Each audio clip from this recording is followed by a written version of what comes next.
எல்லாம் எப்படி இருக்கீங்க? நல்லா இருக்கீங்களா? இந்த வீடியோவில் வந்துட்டு நான் வந்து ஹோட்டல் ஸ்டைலில் வந்து பச்சை பட்டாணி உருளைக்கிழங்கும் போட்டு எப்படி கிரேவி செய்யணும் அப்படிங்கிறத நான் இந்த வீடியோவில் உங்கள் கூட ஷேர் பண்ணிக்கிறேன். வாங்க வீடியோக்குள்ளே போகலாம்.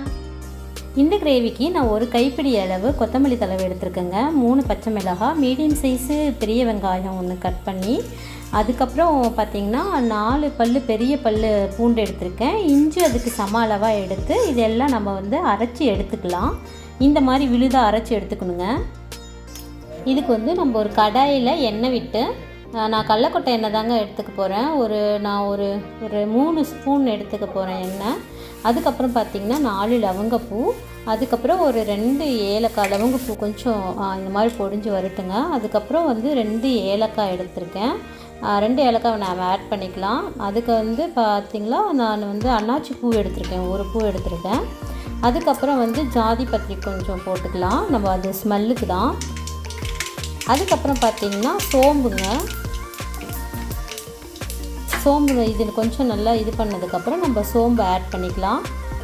சோம்பு கொஞ்சம் பொடிஞ்சு வந்ததுக்கப்புறம் நம்ம வந்து பொடியாக நான் வந்து சின்ன சைஸு ஒரு மீடியம் சைஸில் வந்து பெரிய வெங்காயம் நான் பொடியாக கட் பண்ணி வச்சுருக்கேன். அதை வந்து நம்ம இந்த ஸ்டேஜில் வந்து ஆட் பண்ணிடலாம்.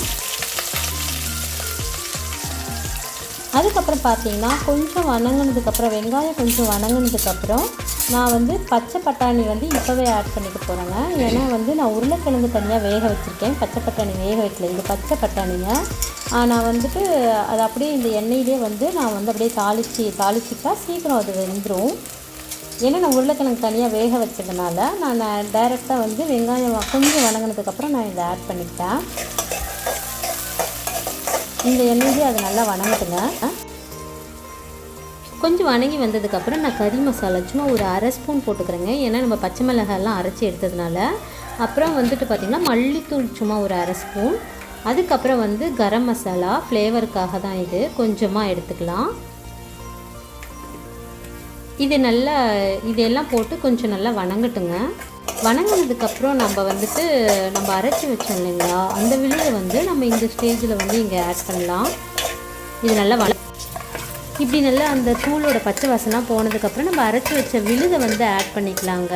இது நல்லா ஆட் பண்ணிவிட்டு நான் சின்ன சைஸு தக்காளி வந்து அரைச்சி வச்சுருக்கேன்.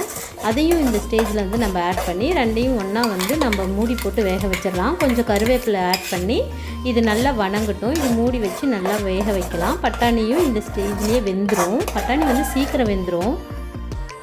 கருவேப்பிலை ஆட் பண்ணிக்கலாம். இது நல்லா வேகட்டுங்க. நம்ம உருளைக்கிழங்கு ரெடி பண்ணிக்கலாம். நான் குட்டி சைஸில் ஒரு 3 உருளைக்கிழங்கு எடுத்துருக்கேங்க. இந்த உருளைக்கிழங்கு வந்து ஒரு சின்ன டிப்ஸுங்க. இந்த இடத்துல உருளைக்கிழங்கு வந்து நீங்கள் வேக வைக்கும் போது கொஞ்சமாக வந்து இந்த மாதிரி அந்த தோலை செதுக்கிட்டு நீங்கள் வேக வச்சிங்கன்னா உங்களுக்கு வந்து அது உளிச்சு எடுக்க வந்து ஈஸியாக வரும். தோல் வந்து ஈஸியாக வரும், கொஞ்சம் கூட எங்கேயுமே ஒட்டாது. இது வந்து ஒரு சின்ன டிப்ஸு. அதனால தான் இதை நான் ஆட் பண்ணுறேன். இந்த மாதிரி கொஞ்சமாக கட் பண்ணிவிட்டு நீங்கள் வேக வச்சிங்கன்னா உங்களுக்கு தோல் உளிக்கும் போது அது ஈஸியாக இருக்கும். அதுக்கப்புறம் இதை நம்ம கொஞ்சம் பெரிய சைஸாக கட் பண்ணிக்கலாம்.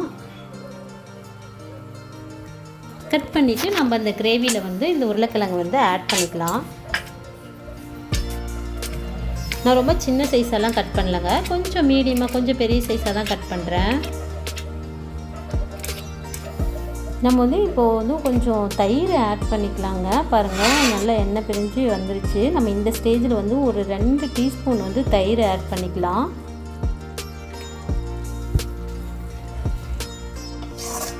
நம்ம வந்து வேக வச்ச உருளைக்கிழங்கு வந்து இதில் ஆட் பண்ணிக்கலாங்க.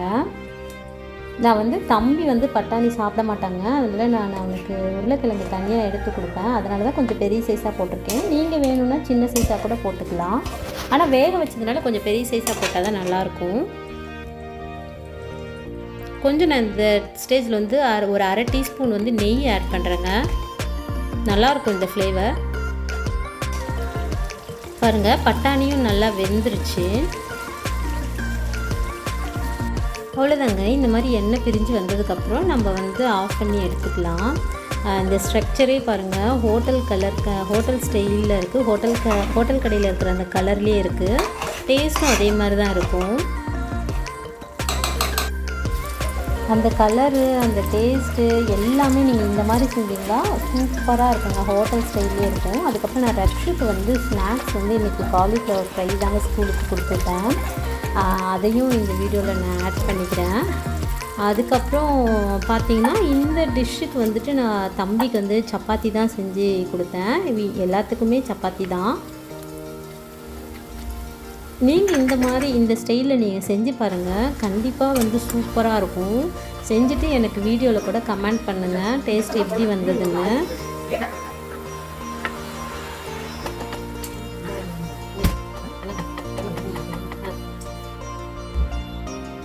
ரச்சுக்கு வந்து ஸ்கூலுக்கு இந்த சைஸில் தாங்க நான் சப்பாத்தி சுட்டு தருவேன். ரொம்ப சின்ன சைஸ் தான் இது. நான் அந்த மாதிரி சப்பாத்தி ரெடி பண்ணி பாருங்கள் எவ்வளோ அழகாக உப்பி வந்திருக்குன்னு. சப்பாத்தி ரொம்ப சாஃப்டாக இருக்கும். நீங்கள் வேணும்னா பசங்களுக்கு இதில் நெய் தடவி தரலாம், பட்டர் தடவி தரலாம். நான் ரோல் பண்ணி வச்சுருவேன். ரொம்ப குட்டியாக தான் சுட்டு தருவேன். மார்னிங் சாப்பிட்றதுக்கும் அவனுக்கு சப்பாத்தி தான்.